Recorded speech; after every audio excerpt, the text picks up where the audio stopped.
Wrestling fans, promoters, wrestlers, and anyone who enjoys pro wrestling now have something new to be excited about. The Wrestling Fans International Association, the WFIA, is back. WFIA is an association that exists to promote, grow, and support professional wrestling throughout the world. Membership is free.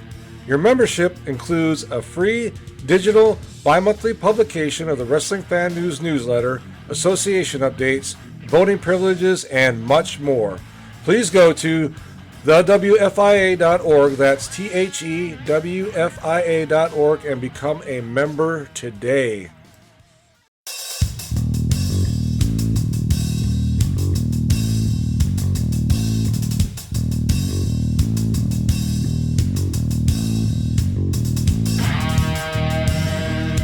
Welcome to another edition of Bumps and Thumps, the talk of wrestling. My guest today, he should just be the co-host, really. I mean, he's just a great guy, historian, Minnesota legend. Like I always say, if he doesn't know it on wrestling, it isn't fact. So welcome back, my good friend, George Schire. Should have a doctor, like an honorary doctorate degree in pro wrestling historian. We should have Dr. George Schire. Oh boy. I got my feet off the floor right now. Wow. Holy. Hey, I want to tell you something. When you talk about if he doesn't know it, then nobody does. I am here to tell you, and this just happened yesterday. Okay. I had went on, and speaking of, we were talking about Vern Gagne, you and I off air here for a second. Yep. Well, the other night I was up late and I posted something on one of the wrestling Facebook pages about Vern Gagne's stolen title belt. And I don't know where my brain was, but I typed that the Police Gazette belt was taken from a ringside timekeeper's table and I wrote Des Moines, Iowa in 1974, July. And I've got the clippings from this event, the newspaper clippings. I know that it's Davenport, Iowa, that it was taken from. And I wrote Des Moines, never thinking anything of it. And our mutual friend, God bless her, Joyce Boston. Yes. She and I talked yesterday on the phone, and she told me, she says, I know you know this, and you typed Des Moines instead of Davenport. And I went, oh, you're right, I did. And so I went in to the particular posts that we were on, and I typed that, Joyce corrected me. I knew and I do know the answer. But so I just say that because the way you introduce me, you make it sound like I can walk on water. That isn't true. I make mistakes and I adhere to Roger Kent's famous quote, that's why they put erasers on pencils. There you go. All right. Well, thank you for that. But today, George, I want to talk about wrestling as far as the gimmicks and the mass superstars. It was back in the day, those to me were a very integral part of wrestling. I would like, if you could, George, kind of talk about how that kind of got started and some of the well-known or lesser known that you know of, and kind of how they got over and things of that nature. Let's start about how it all kind of came together, if you will. Well, when you say one of your favorite things, that's one of my favorite, and I'm going to use the mask as a gimmick because that's exactly what it was. When I was a kid growing up, Brian, I read comic books. Batman, Superman, The Flash, Daredevil, okay? And of course, they all had masks. They were masked men, secret identities. So when wrestling, which I was totally addicted to then, would come out with these masked wrestlers, secret identities, nobody knows where they come from. It was the famous, ring introduction. Fans, we don't know where he comes from. He's from parts unknown. We don't know his weight. He only goes by Dr. X, something like that. And so, I'm a kid, 11, 12, 13, 14 years old, and I was fascinated with the masked wrestlers. Now, in those days, we only had newsstand magazines for the most part that would give us our information. So we'd hear about some mighty Yankee somewhere, or some Avenger, or some super destroyer. And it was always, whoa, I wonder who this guy is. I wonder what he and the promoters in pro wrestling, they really figured out early on that if they put some guy under a mask, put him on the card, put some storyline behind him, it drew fans. It was the intrigue. And with that, I will say that, around this time when I was 15 years old, 16 years old, we, of course, at that moment in time, we had Dr. X come in to the AWA, which is my home headquarters. Mm-hmm.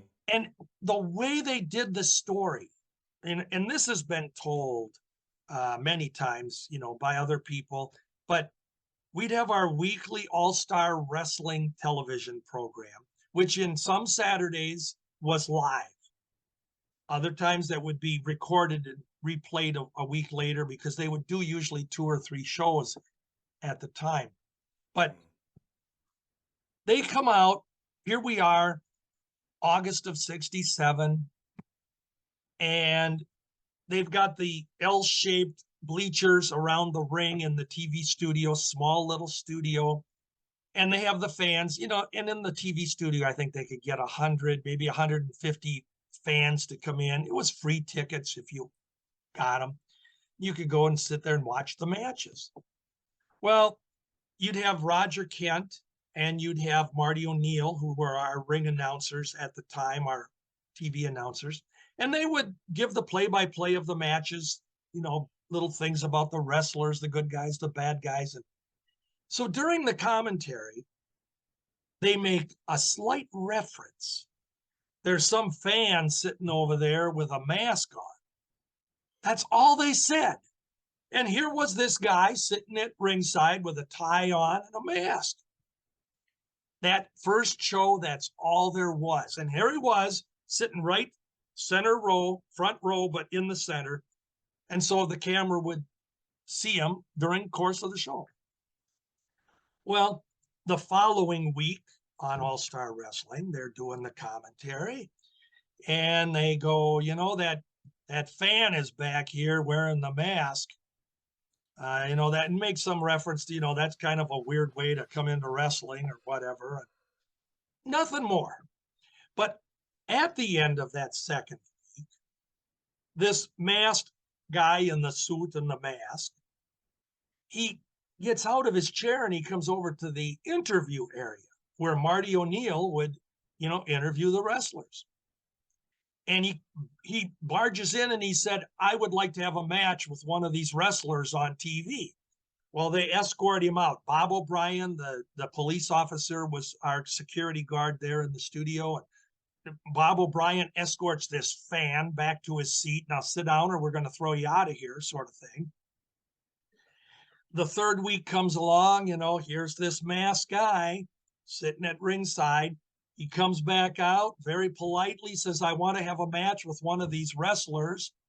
Wally Carbo interjects and tells him, you got to go sit down. We just can't let fans come in here. And so we're in this third week, and you kind of, as a fan, you're just only getting those little teasers, which either mean a lot to you or they don't mean anything. So, sometimes I'm sure people said, look at this Looney Tune. This guy thinks it's Halloween, or whatever. Well, we get to the fourth week, and this guy is politely asked to have a match with one of these wrestlers. During the course of the show, Vern Gagne who is the champion at the time. He's in the ring for one of his matches. He's wrestling against Jack Pesic. You got a great match here because Jack Pesic in his own right was a very, very good worker back in he was in the twilight of his career, going on it anyway at that point, but good worker. So Vern is in there doing his thing, gave his drop kicks, clamped the sleeper hold on Jack Pesic. Coincidentally, his back, Vern's back, is to the front row of the audience, and there's that masked guy sitting there. Well, surprise of surprise, all of a sudden, Vern's got that sleeper hold on him, which is going to spell the end. This masked guy, this fan, jumps up on the ring apron, up onto the top turnbuckle, the ropes, and comes down on the back of Vern Gagne.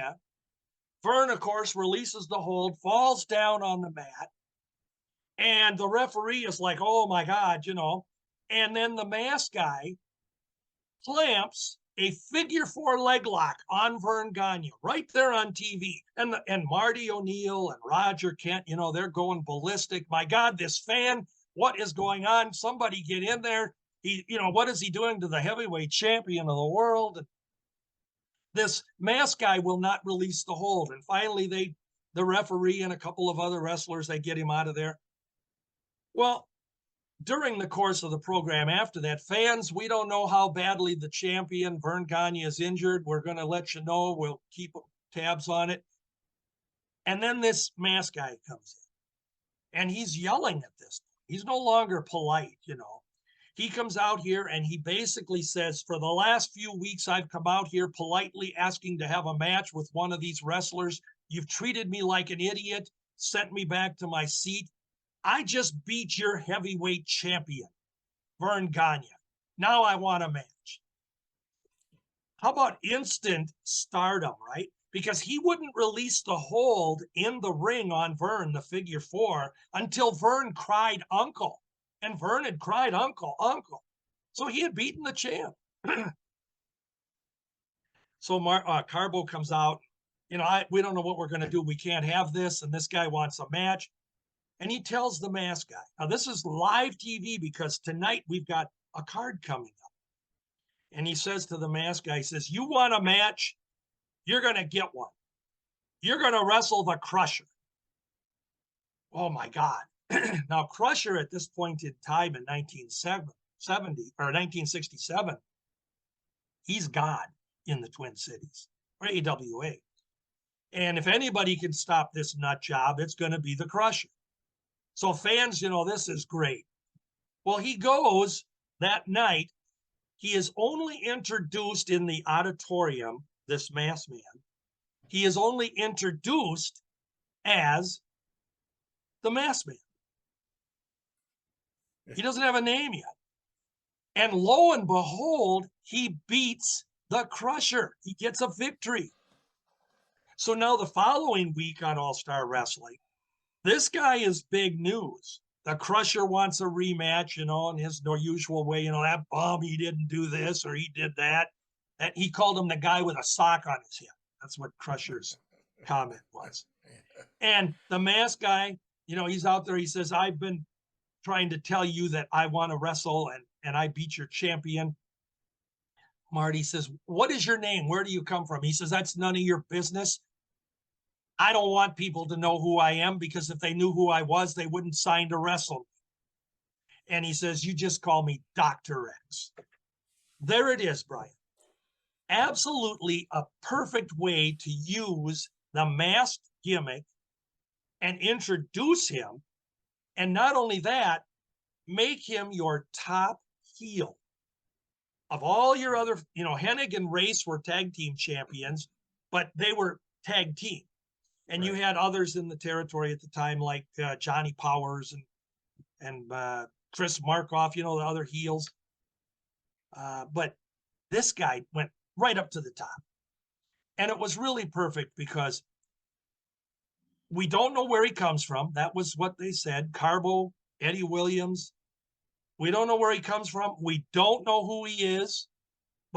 we're going to sign him to wrestle this guy, and we're going to sign him to wrestle that guy because they think they can unmask him. And the mask actually became, the gimmick part of it actually became like a title belt or a trophy, because the whole scenario was that every wrestler of any note then, for the next year till 68 came along, for the next year, a who's who of wrestling talent: Cowboy Bill Watts, Igor Vodek, Big Luke Brown, Wilbur Snyder, Vern Gagne himself, Reggie Parks, you name the who's who, they all had a chance or wanted a chance to be the guy to unmask this guy. And it was instant main event. Yeah. Do you ever wonder what would happen if you give a dad a podcast? Ladies and gentlemen, Let's just settle this debate right here, right now. It's not even just the greatest PlayStation game. It's the greatest game ever. Not to toot my own horn, but Exactly. Yeah, I remember he kicked me so hard I thought I owed him money. I love it. I'm excited for this one. He goes, "What is your name?" And I was like, "It's Thrash." I'm getting punched in the face on the daily. Man, this guy won't shut up. I wear that as a badge of honor. Yeah, I got knocked out cold in that match. It was awesome. So awesome. We make dogs sing. Do you always do these interviews with your shirt off? Going live in 3, 2, 1. So now we've been filming for the last 6 months. I panicked. Followed by. Bro. If You Give a Dad a Podcast, available everywhere podcasts are found. That was the beauty of the mask. And it was something that just had me as a young 15-year-old fan at the time right on the edge of my seat. I'm out there trying to figure out who this guy is. And, I did say to my dad, I was smart. And I don't know if all fans were not that smart and promoters relied on them being kind of dumb. I don't know. But I said to my dad, I said, well, if they don't know who he is and where he comes from, what do they make a check out to pay to the order of Dr. X? And how does he go into the bank and cash that with a mask on? And you think about that. What's your ID? I'm wearing a mask. Dr. X. I mean, I had that figured out. I don't know how many other people did. Hopefully many did.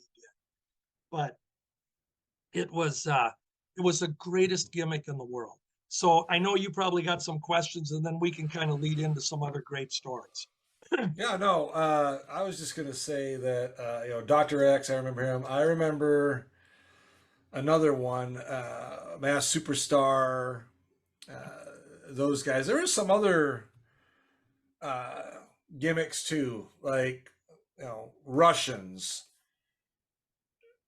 Germans, back in that era, that because, they're, Russia, US, commies, that kind of thing. What was another gimmick that kind of you really enjoyed, that was pretty successful, that you believe? It don't even have to be in the AWA. It could be another territory even. What one really comes to mind for you?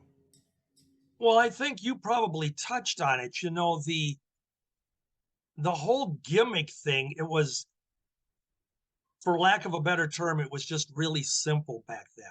You didn't have to do anything really outlandish other than to talk against America, talk down our country. And if you were, when you're talking the 50s, the 60s, well into the 70s, it was, I've always said this, we were in an era when we weren't PC, politically correct. And yet, at the same time, with saying that to you, Brian, I think it was very important that we got politically correct on so many things. But on the other side of it, without getting political, we have went way too far to the other side, where now you can't say good morning to somebody and you've offended them. You know what I mean? Yeah. So, but the whole commie thing, the communist, if you were from a foreign country, or you said you were from a foreign country, we got done with World War II in 1946, and wrestling was pretty well dried up, pro wrestling, because a lot of the established stars from the later 20s, 30s, and into the early 40s, well, they were either in the twilight of their career or they had retired, and some of them had died. Mm-hmm. So after World War II, it was now promoters scrambling to come up with the next big star, whether it be a babyface, whether it be some foreigner. But when you get done with World War II, which just really made America America, you didn't insult America. And we were at war with Germany and Japan in World War II. Mm-hmm. So it was a natural that if you brought a German in, and he was billed from Germany and he bought America, and you automatically had support because the fans wanted to see him beat. They wanted to see him sent back to Germany. They wanted him out of wrestling. They wanted to make sure he could never wrestle again. So anybody that went against these guys, the babyface, it was just instant main event.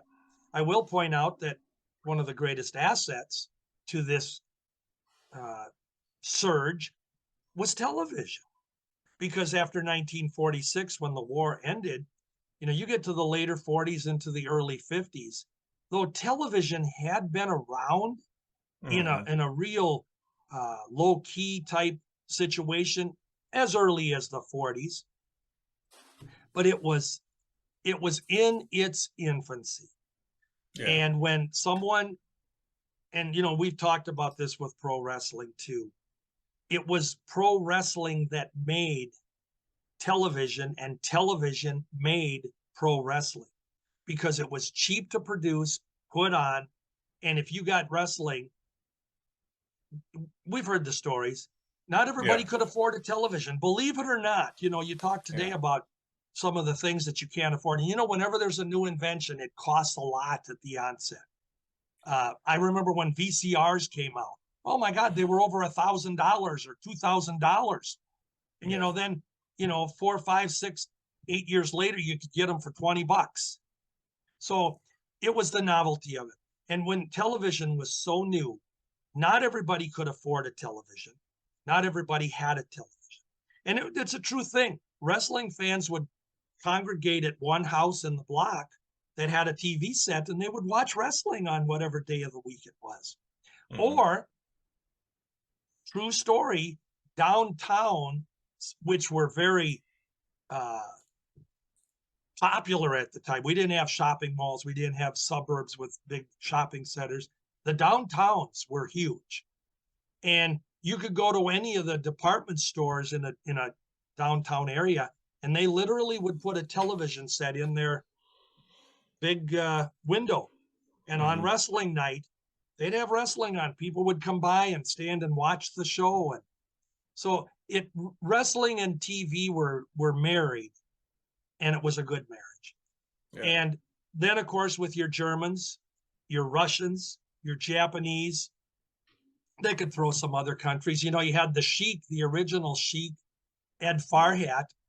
He was from he was originally called the Sheik of Baghdad, and he would come in and wrestling in those gimmicks, so simple, just somebody against America.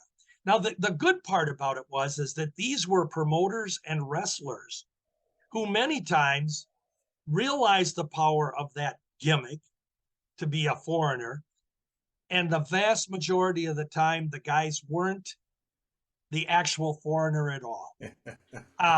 One of the greatest German wrestlers, he was so over. He would get introduced and he would goose step across the ring and, saluting Hitler. That was Hans Schmidt.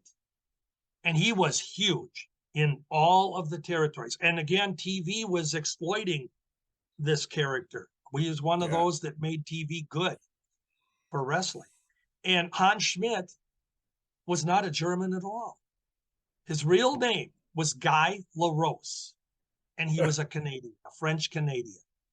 So you throw away my actual nationality, shave my head, which he did. He was bald, put on the tights. They used to actually have the swastikas and things on their uniforms, Wow. which again, in today's politically correct world, somebody puts a swastika on. I mean, you're going to jail, my God, this is awful. But it was so simple. And Hans Schmidt, the baby faces, Pat O'Connor, Wilbur Snyder, Vern Gagne, the Rougeau brothers from the original Rougeaus, not the later WWF version. This was the dad and the uncle. Jacques and Johnny Rougeau were the originals. They were part of that, going against Hans Schmidt. It was instant main event. The Russians, oh boy. Even though, and I always point this out, the Russians were hated in the 50s, which is a little bit ironic at the time, because if people go back and look at their history books, you realize that America really wasn't at war with Russia. Russia was actually an ally to us at the time in the World War. But needless to say, they were foreigners. That's all they had to be. And so in the 50s, boy, I'll tell you, one of my favorite tag teams of all time, and seeing them as a kid and then right towards the end of their careers, Ivan and Carol Kelmakov. You and I have mentioned them before. Yeah. Neither of them was a real Russian. Neither of them. Carol Kelmakov, he was actually Polish. And he's got a last name, his real Polish last name. I can't pronounce it, but it's about this long. It's got just about every letter in the alphabet. It does look like an eye chart, as Bobby Heenan would once say. It looks like an eye chart. But Carol he wrestled under Carol Krauser originally, and then he became Carol Kelmakov. He had a couple of other little names in there too at different times. But he hooks up with his brother, Ivan. And I will point out that in the 50s, they pronounced his name Ivan. And it was I-V-A-N, but they pronounced it Ivan Kelmakov. Somewhere in the 60s, all of a sudden, he was Ivan, and that's just what happened.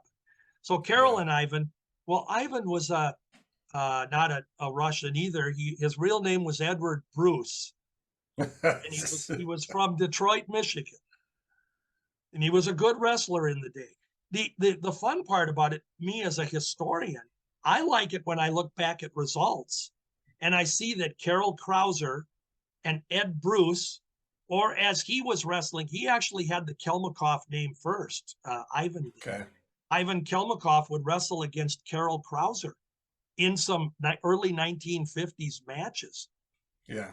So it's kind of fun when I see that, because they hadn't yet discovered that they're brothers, So that was one of the greatest. But the booze, I've told this story, and of course, let's touch on the Japanese wrestling villains, the foreigners, because I don't think there were any more hated foreigners than the Japanese by Americans.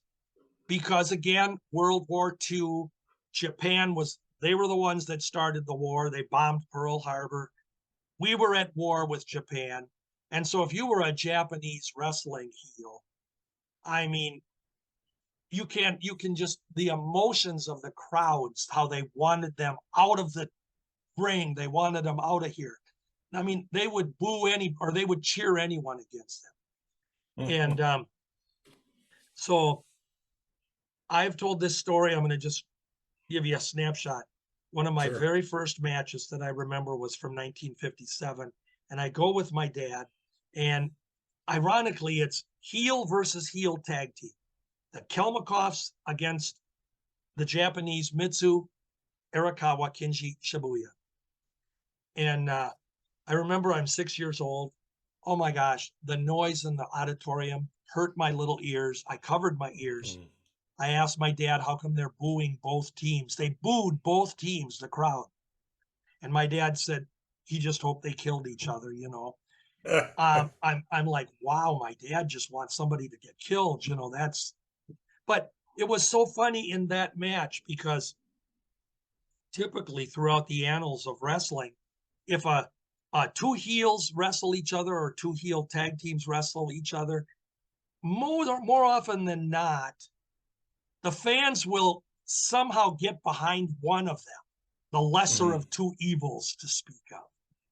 But in that Japanese versus Russian match, the fans did not go for either side.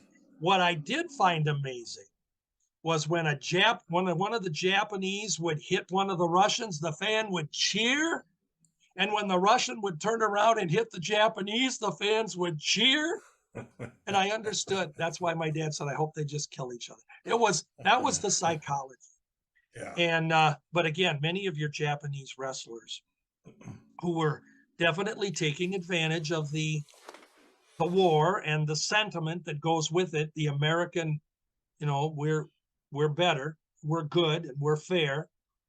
And most of the Japanese weren't Japanese. Kinji Shibuya was actually a Hawaiian-born American. Well, but remember that in the early 50s, Hawaii was not part of the United States, had not become a state yet, not until 1959. But as Kinji Shibuya, he was hated, and he was Japanese American or whatever you want to call it. Mitsu made a great career continuing on with the evil Japanese. And, like I pointed out to the PC thing when we touched on that a moment ago, the programs of the era, dirty Japs in main event. Well, if you did that today, you're going to have the PC police on you like all over. Yeah. So that was how the gimmicks worked. As it turns out, though, aside from the foreign gimmick, you had your blonde wrestlers, your arrogant, strutting Buddy Rogers, Ray Stevens, and Johnny Valentines, and Chet Wallachs of the era. But the other great gimmick then became that mask, where the fans, the promoters, and the wrestler themselves could do something so simple as to put on a mask, claim that they're not going to reveal their identity. Some of them would come out, Brian. Some of those mask guys would come out and say, if I showed you my face, all the women would pass out because I'm so good looking. So I got to keep the mask on. There were wrestlers that did that. And then there were wrestlers that one of the greatest gimmicks was, if I told you who I really was, I'd have no opponents because nobody wants to face me because I am the greatest wrestler in the world. And I haven't been able to get matches with any of these superstars. So I had to put a mask on. Now no one knows who I am. That was another great way to lead into it.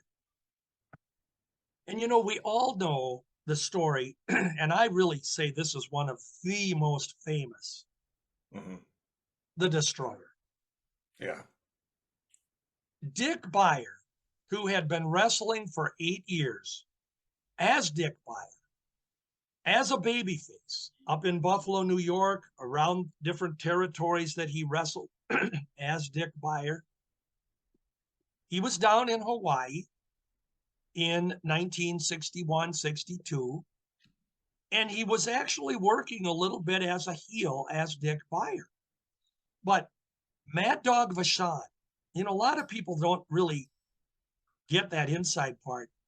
Mad Dog Vachon, who was really a heel at that point. And of course, Mad Dog himself was a Canadian who said he was from Algeria and he had to eat out of garbage cans and struggle and fight. So this is why he became a mad dog. I had to scratch for everything I ever had. Yeah. Well, he had went up to he had mentioned to the promoter in California that this Dick Beyer is really a good worker. And, you might want to bring him in. To Jewel Strongbow was the promoter in Los Angeles at the time. Not the wrestler Jewel Strongbow later. Okay. But Jewel Strongbow. Well, Dick Beyer, he goes out and he has some publicity pictures made as a heel, making heel faces. And he sends him up to the promoter, and he goes up to Los Angeles. Well, when he gets up there, the day of his match, he's told by Strongbow, "You're not going to be Dick Beyer. We don't want you to. We want you to be. You're going to be the Destroyer. And here's your suit." And he gave Dick Beyer this, as Dick described it.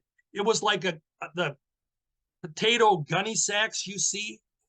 Yeah. He says it was that material. It was all itchy, and it had sleeves, and I had to put this thing on, and it had a strap around the crotch that I would wear. And it was a full body suit, and he had this mask that came over his face.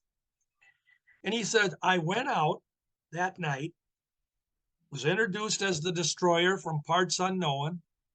And he said, "I was never so miserable in my life. I was so itchy. I was sweating. I couldn't breathe in this mask." He said, "I went back to the locker room after the match," and he says, "I tossed it. I said, that's it. I'm done. I'm never doing that again." And it was a wrestler named Ox Anderson who was sitting on one of the benches in the locker room, and he reached into his duffel bag and he pulled out this mask, and he said, "Here, Dick, try this." Now, Ox Anderson had at various times wrestled as a masked wrestler, but nobody of note. He never made a career of it, but he did have this mask. Dick put it on. It was a little stretchy, had bigger eye openings. The mouth was open. You could breathe. And Dick says, "I like this. I could work with this. What's it made out of?" And Ox Anderson told him it was made out of a woman's girdle. Now, back in the day, younger kids are going to say, "Well, what's a girdle?" Well, women wore girdles. They were tight. They kind of fit to their figure, made them, maybe a little thinner looking. They were long, stretchy things that they would get up, and it was a nuisance for the women to put on. So Dick decided he could wear this mask, and him and his wife at the time went to the local Woolworth stores. If anybody remembers those, they were a department store, and they were in the aisle looking at girdles. And Dick was trying these girdles over his head and stretching them. And, he said that in itself had to be quite the scene. And they decided that his wife would buy these girdles and she would make masks. And that is where the Destroyer was born, in California. So what's interesting about Dick is that he really got over. I mean, he was a heel, and he really got over as this masked Destroyer. Who is this guy? Comes out of nowhere, and he's good. And he could show wrestling moves because he had an amateur background from Syracuse University. Yeah. So he was so good. And the promoters liked him. He was drawing sellouts against the other baby faces. And well, it'd come time where they wanted him to take the mask off. And Beyer, he made a decision that most other wrestlers would not have been able to pull off. He said, "I'm not taking the mask off. I'm making money. I'm making you money. Let's keep it on. We can come up with storylines how it's being saved, and I'm saving it or getting disqualified or whatever I do to prevent somebody from taking it off." The good thing about his stretchy mask was, and there are photos in magazines where one of the baby faces could pull on it, and you could actually see it stretching because it was that girdle material. Yeah. That's the story of Dick Beyer. So from 62. Did you ever wonder what could have been with the AWA had things gone differently? Had their fortunes gone differently? Had certain wrestlers not left and perhaps more money would have been at the disposal of the Gagnes? Well, wonder no further. You can go to Brad Drake's YouTube channel and experience the 1987 Supermod for yourself, as Brad Drake starts off in May 1987 along with Greg Gagne, Baron Von Raschke, Vern Gagne himself, Nick Bockwinkel, Larry Zbyszko, Kurt Hennig, and a slew of others as he plays and saves the AWA. Tonight, he had basically wrestled in California. He had went over to Japan. He had went to Texas. He had wrestled in Oregon, Pacific Northwest Territory, as the Destroyer. and he was making money. And his whole thing became, I will not take this mask off. I'm going to wrestle for the rest of my career as the Destroyer. There were times when somebody would say, yeah, it's really Dick Beyer. It's the magazines actually did that once in a while, but it was never alluded to in promotional wrestling, the promoters themselves or Dick. And if it was denied. Yeah. So the only reason I brought that particular one up was because we know that Dick then went through his entire career never having the Destroyer unmasked. And that was his thing when he went into a territory. He would tell the promotion up front, I'm not unmasking. So we can run our course here. I'll make you money and we'll get this over, but I'm not unmasking. Yeah. Now, we had talked about Dr. X a little bit earlier in the AWA, and that's why Dick Beyer became Dr. X, because when Vern Gagne wanted Dick Beyer to come in as the Destroyer, Vern said, eventually we get to the end of your run here, I want you to remove the mask. We'll have someone unmask you or whatever. Oh, no. Dick said, no, that ain't going to happen.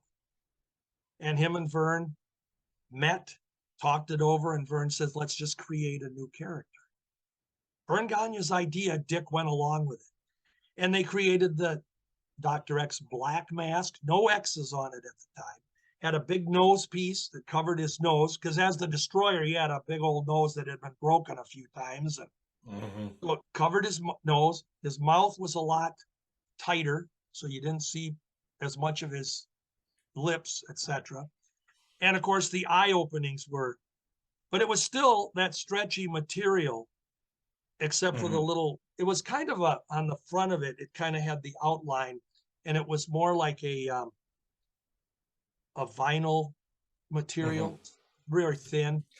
But anyway, that's how Dr. X came about. And Dick agreed with Vern that whenever the run in the AWA would end, that Dick would unmask. But he held true to himself. He was never unmasked as the Destroyer. And in Japan, of course, he became a cult hero. He became a babyface over there. Yeah. And so talk about mask gimmicks that really went over. And I've got a whole list of people that we can talk about with masks, how great they worked. But I don't think anybody ever did it better. And I'm not saying that because he was my friend and he was my personal favorite wrestler of all time. I'm saying that because what I just said to you is fact. He was the greatest. Wherever he went, he drew money. Yeah. No, that's a very good point. I mean, the only masked superstar I know of today is Rey Mysterio. Yeah. And that's it.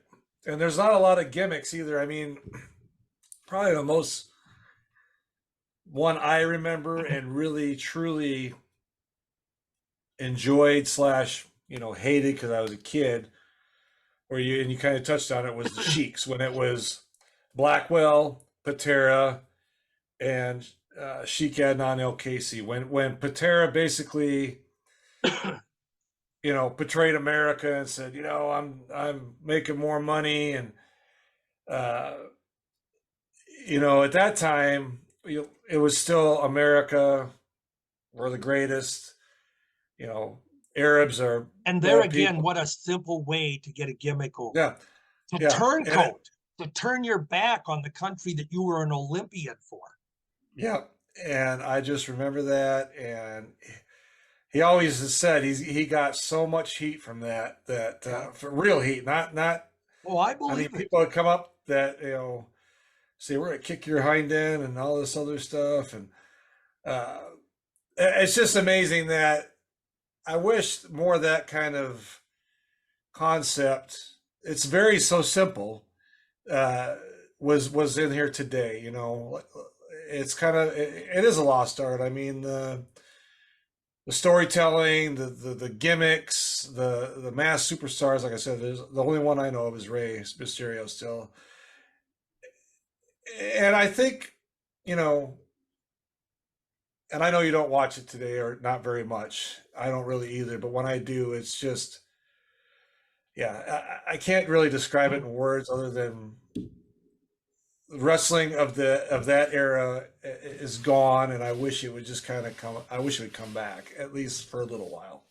Well, and the thing is, Brian, when you say it isn't there today, it's very simple to understand why. Because back in the day when you had a masked wrestler in a territory, we've talked about this. The exclusive, only the fans in that territory see that program.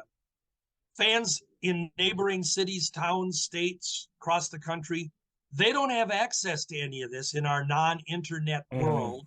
And like I said, we only had those newsstand magazines and an occasional fan club publication that maybe had something of other stars.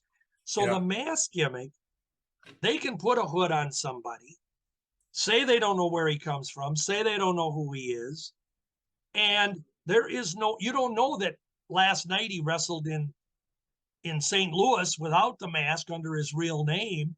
We had no way of figuring that out. The other thing about today, I mean, if they wanted to put a mask on some new superstars to speak of, well, as soon as he was seen, within nanoseconds, it's going to be all over the internet who the guy is, or who he was in a previous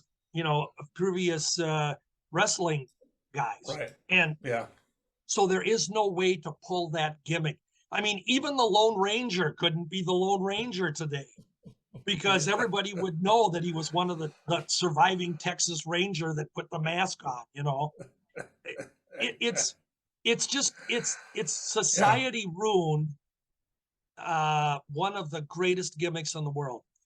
You mentioned, with the different territories, I loved it when a territory would take a big name star. And you look at it and you go, why would this guy even have to put the mask on to come in? Because he's known, this is back in the day, he's known all over the country. And one of them was Bill Miller, Dr. Bill Miller, who was in real life, a veterinarian by trade. But he wrestled, he was an Olympic wrestler, he was an amateur wrestler, and as a professional, few could touch him, to be fair. The guy was like 6 foot, 6 foot 100 tall. He was Big Bill Miller.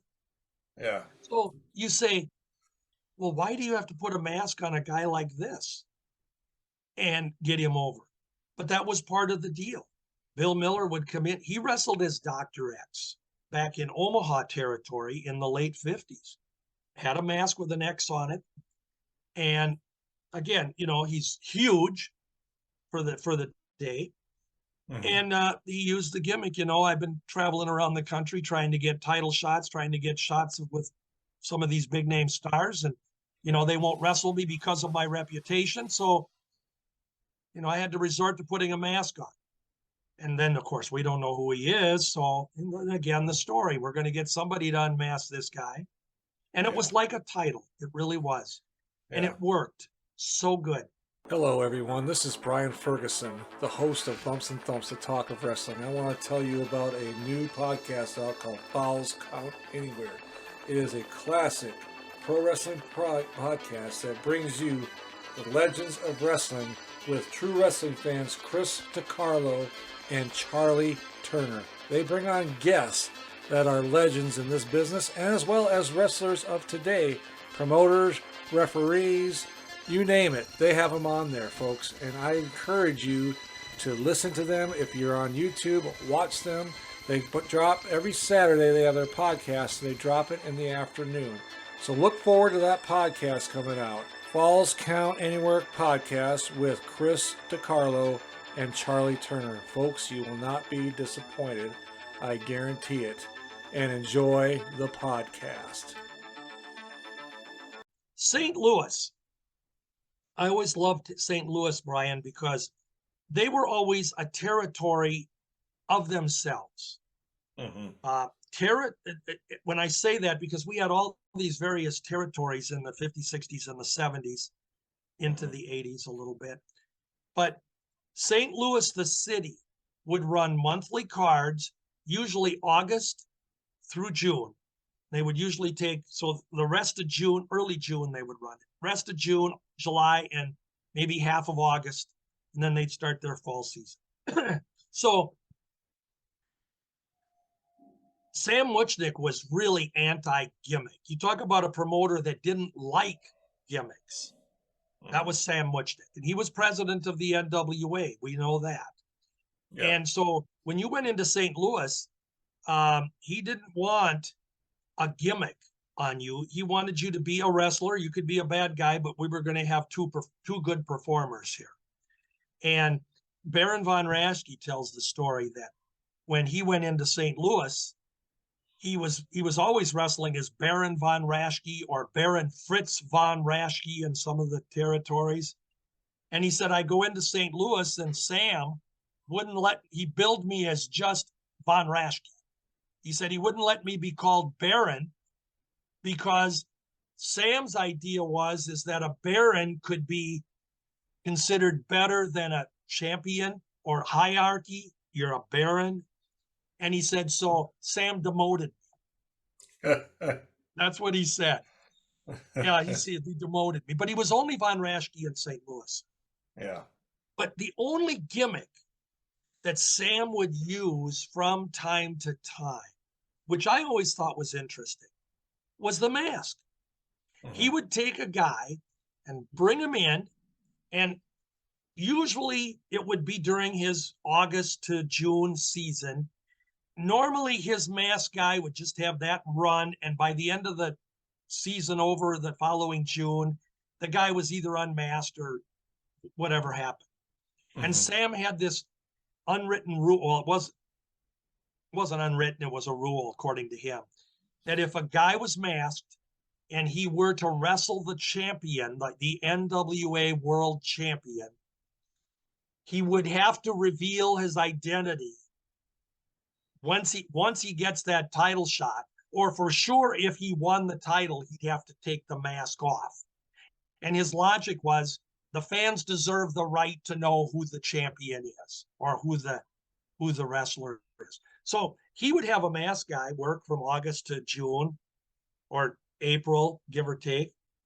Mm-hmm. The guy would be beating this guy and that guy, and who's this masked man, and he's earned a title shot, and now when he gets the title shot, he has to unmask. One of the guys that he did that with, which I thought was really interesting at the time, was Bill Watts, Cowboy Bill Watts.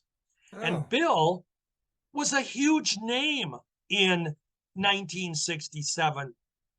He had that tremendous feud with Bruno Sammartino just 2 years earlier that made national headlines when Bill turned on Bruno and became a heel.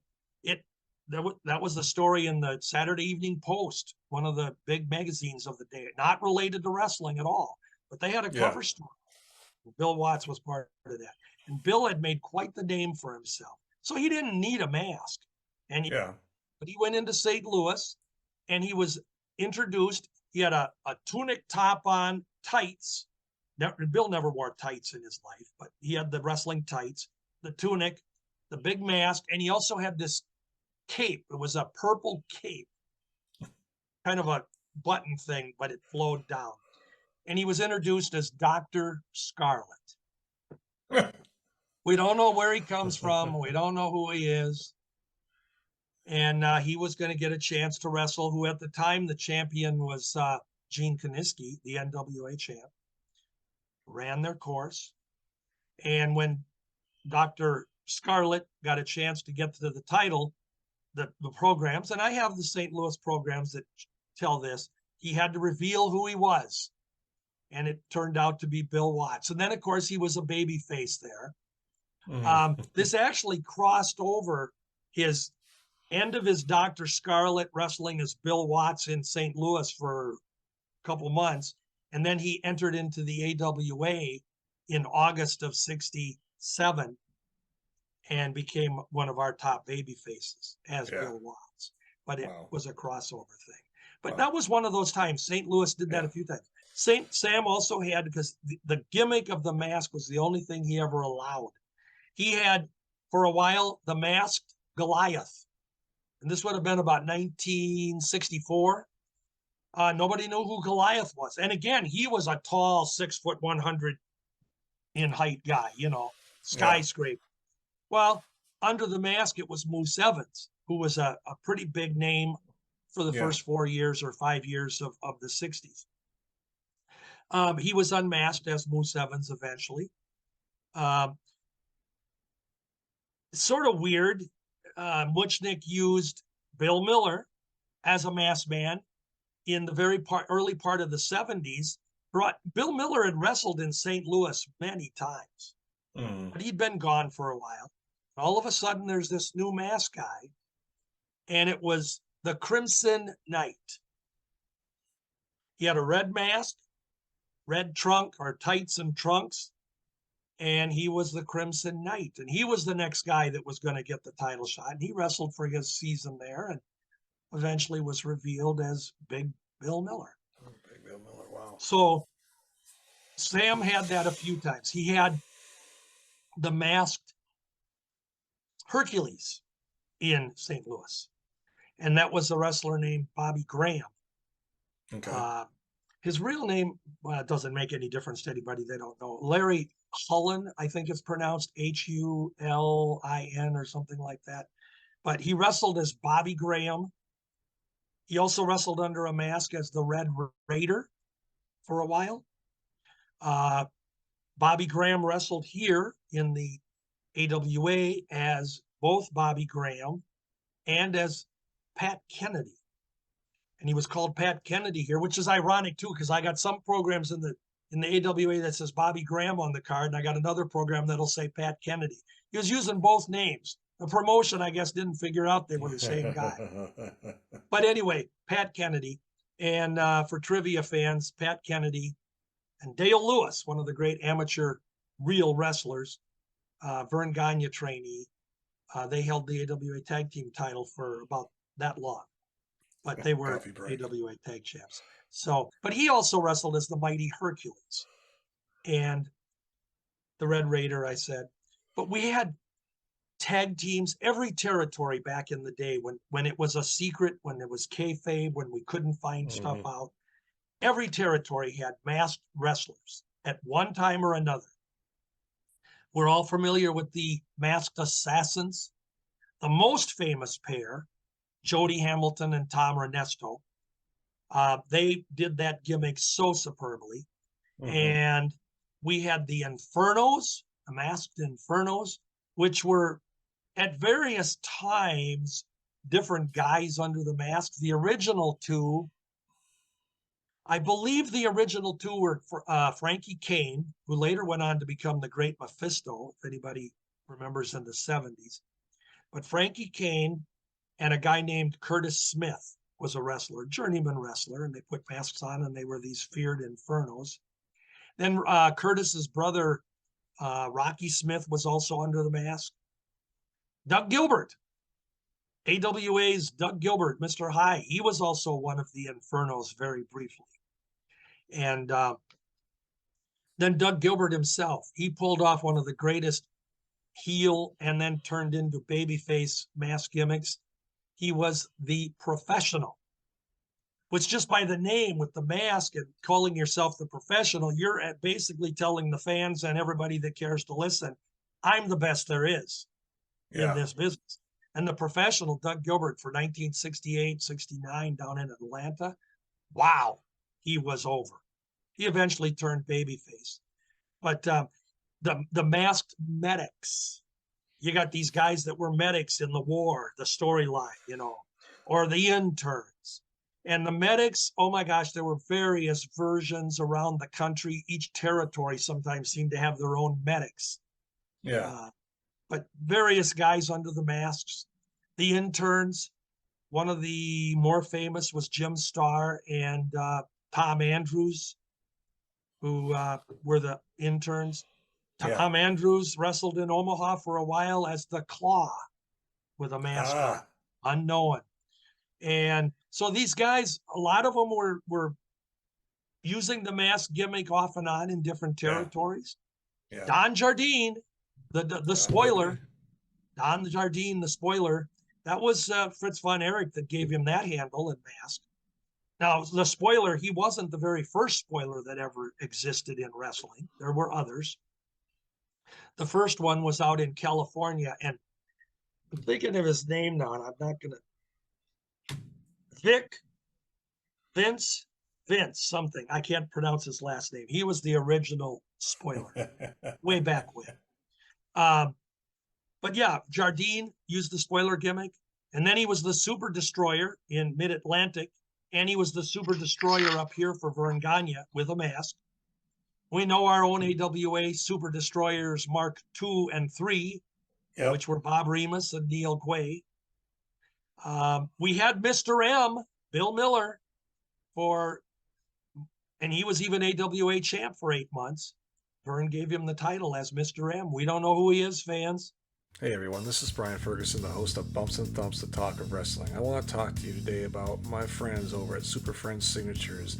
These guys have all kinds of wrestling products, past and present. They sell action figures, autographed pictures, you name it, they have it. My friends David Harrow and Brian Koenig, they are the real deal.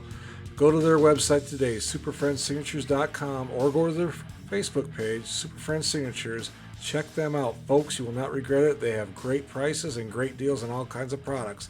And every Wednesday at 8 p.m. Central Time, they have an auction online at their Facebook page. So please check it out, Super Friends Signatures today, and enjoy the podcast. And ironically, in kayfabe, which is weird too, when nobody could find anything out, right around the same time the AWA had Bill Miller as Mr. M. Over in Indianapolis, Mr. M is wrestling. But hey, wait a minute. This wasn't Bill Miller. This was Hard-Boiled Haggerty under a mask, calling himself Mr. M. Some fans maybe looking at a magazine never knew that there were two different guys, but certainly the promoters never admitted it because they were separate, Right. So what a great gimmick, the mask. And Brian, if anything that the modern era of wrestling ushered in, of all the many things that I don't like that they did, I think I would name eliminating the masked gimmick, obviously with the loss of kayfabe. Yeah. Probably the single greatest gimmick ever, because it was so simple and yet so over. Mm-hmm. It drew fans. It did. Yeah, it did. And hopefully, well, maybe we'll see. History sometimes repeats itself. They might. Oh, I can't ever imagine it happening. No.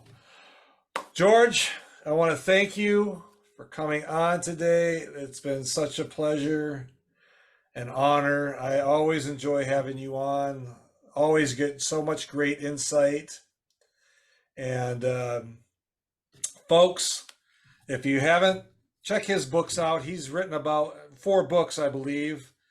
The AWA records from 60 to 69, 70 to 74, 75 to 79, and the golden age of wrestling from Vern Gagne to the Road Warriors. All great books. I've read them.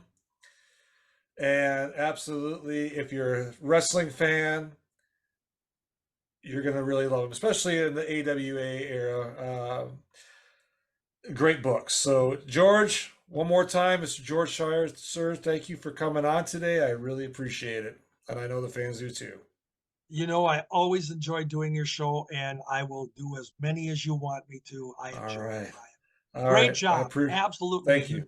You are professional in every way on doing your podcast. Well, thank you very much. I appreciate you saying that. Folks, if you're listening, thank you. If you're watching, thank you.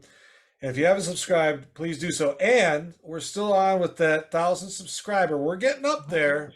Oh, yeah. George has offered to he's going to sign his book, The Golden Age of Wrestling from Vern Gagne to the Road Warriors, signed by him personally, and give it to the 1,000th subscriber. And also they'll be on the show, and we'll give them a t-shirt like I have on and some other gimmicks. So please subscribe. And thank you for watching and listening, and we will talk to you soon.